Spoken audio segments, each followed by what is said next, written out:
Hey church, Pastor Brian. We are on day 2 of our Bible in a Year chronological reading plan. Today we read Genesis 4 through 7, and we saw the generations from Adam to Noah. And there's a lot of wild stuff here, but I want to zoom in on God's grace and God's mercy. I mentioned yesterday, as I read the Bible, I like to ask 3 questions. What does this tell me about God? What does this tell me about humanity? And how do I need to live in light of these truths? And today we can look at how God describes the world. In Genesis 6:5, he says that he saw wickedness of man. It was great on the earth. Every intent of every thought of man was evil. But then God sees Noah, and it says that Noah found favor in the eyes of the Lord. Due to the widespread wickedness, God decides to reboot the earth, essentially, sparing only Noah and his family. And in this, we see God's grace and God's mercy on display. Grace being an undeserved blessing, mercy being withholding a deserved destruction.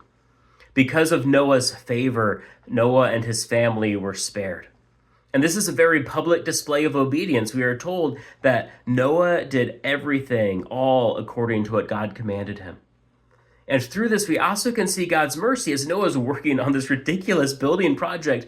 People could have paused and asked questions and reflected and possibly repented. And who knows how the story could have gone in that instance. But instead, we know that the wickedness was still widespread and that the flood destroyed all life not preserved on the ark that had breath in its lungs.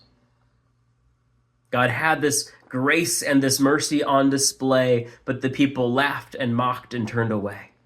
But my question for us is, what is our ark? What is that thing God might be asking us to do that may seem wild and ridiculous to the world around us, but through obedience can be a marker of the grace and the mercy that God has, waiting if we only repent and turn to him?